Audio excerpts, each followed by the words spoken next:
പുറത്തുള്ള സിനിമകൾക്ക് അവരെ ചെയ്യുന്ന വെച്ച് കഴിഞ്ഞാൽ ഒരു പോയിന്റ് എത്തുന്ന സമയത്ത് ഇവിടെ പെട്ടെന്നൊരു കട്ട് ചെയ്തിട്ട് അവിടെ ഇന്റർവെൽ കൊണ്ട് ഇറക്കി വിടുന്ന പരിപാടി. അപ്പൊ ഇവിടെ അതുകൊണ്ട് തന്നെ അതൊരു മാൻഡേറ്ററി ഫോർമുലയായി മാറി. എന്ന് വെച്ചാൽ ആ കറക്റ്റ് ജംഗ്ഷനിൽ എത്തുന്ന സമയത്ത് ബ്ലോക്ക് ചെയ്യണം, കറക്റ്റ് പോയിന്റ് ബ്ലോക്ക് ചെയ്യുക എന്ന് പറഞ്ഞ ഒരു എലിവേഷൻ, പിന്നെ അടുത്തത് നെക്സ്റ്റ് എന്ത് എന്നുള്ള ഒരു ക്യൂരിയോസിറ്റി ബിൽഡ് ചെയ്യുക. സോ ഡെഫിനറ്റ്ലി ഈ സിനിമ അങ്ങനെ ഫോർമുലയിൽ തന്നെ പ്ലേസ് ചെയ്തിട്ടുണ്ട്. പക്ഷെ കുറച്ച് മാറ്റങ്ങൾ ഇതിനകത്ത് വരുത്തിയിട്ടുണ്ട്. അത് നിങ്ങൾക്ക് എല്ലാവർക്കും തിയേറ്ററിൽ പോയി കാണുമ്പോൾ അത് മനസ്സിലാവും.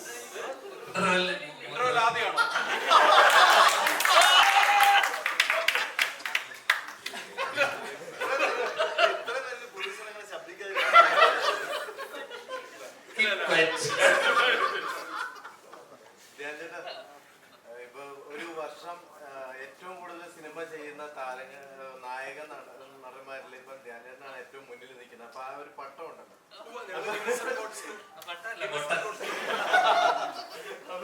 നിലവില് ഇപ്പൊ എത്ര പടത്തിൽ അഭിനയിക്കുന്നുണ്ടെന്ന് പറയാമോ? ഈ ഒരു നിലവില് കുറെ പടമുണ്ട്. ഇപ്പൊ ദിലീപേട്ടൻ്റെ കൂടെ പടം, പിന്നെ അമറിന്റെ നടന്നുകൊണ്ടിരിക്കുന്ന എല്ലാ പടങ്ങളിലും അത്യാവശ്യം ചെറിയ ചെറിയ വേഷങ്ങളിൽ അഭിനയിച്ചു പോകുന്നു. ഒരു 10 വർഷം കൂടെ ഇങ്ങനെ പോകും. 10 പോകും, കുറച്ച് വർഷം പോകും. ഇതൊക്കെ ഞാൻ പറഞ്ഞ പോലെ ഇതിനിടയിലൊക്കെ നമുക്ക് സിനിമയിൽ നിന്ന് കിട്ടുന്ന സൗഹൃദങ്ങൾ, ബന്ധങ്ങൾ, അതൊക്കെ മാറ്റേഴ്സ്. എത്ര വർഷം നമ്മൾ പോകണമെന്നുള്ളതൊക്കെ തീരുമാനിക്കുന്നത് നല്ല നടനായതുകൊണ്ട് മാത്രം കാര്യമില്ല. ഇവിടെ നല്ല മനുഷ്യനായി ഇവിടെ അത് മാറ്റേഴ്സ്.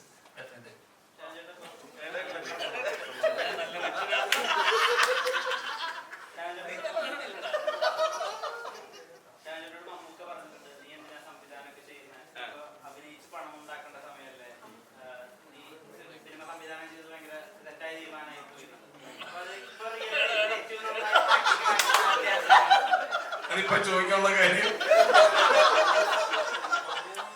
അല്ല, ആദ്യത്തെ സിനിമ കഴിഞ്ഞപ്പോ നമുക്ക് ചോദിച്ചല്ല.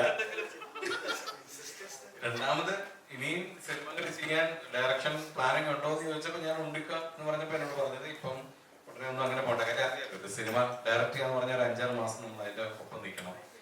അപ്പൊ ദിവൻസ് നമുക്കിപ്പോ സിനിമകളൊക്കെ അഭിനയിക്കാനുള്ള ഒരു സമയമാണ്. അപ്പൊ അത് എന്നോട് പറഞ്ഞാൽ അത് അങ്ങനെ ഒരു ഉപദേശം തന്നാണ്. ഇപ്പൊ നല്ല നല്ല ക്യാരക്ടേഴ്സ് വരുമ്പോൾ അതിൽ ശ്രദ്ധിക്കാം, അത് കഴിഞ്ഞിട്ട് ഡയറക്ട് ചെയ്യാൻ പിന്നീടൊരു സമയം ഉണ്ടാവും. അങ്ങനെ പറഞ്ഞാണ്. എന്നിട്ട് ധ്യാനിട്ടൊരു നോട്ടം കൂടെ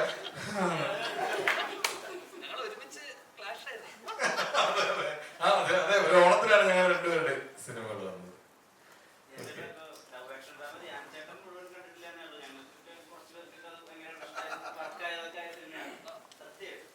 അതെ, എനിക്കറിയാം.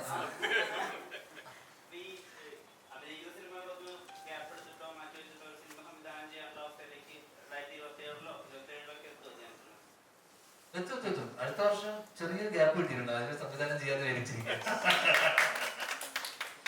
അടുത്ത വർഷം അവസാനമൊക്കെ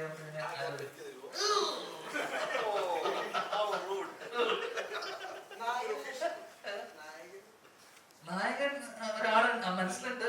അപ്പൊ അത് ഇങ്ങനെ ഒന്നായിട്ട് ഒഫീഷ്യലി അനൗൺസ് ചെയ്യാം. പിന്നെ ഉറപ്പായിട്ടും അടുത്ത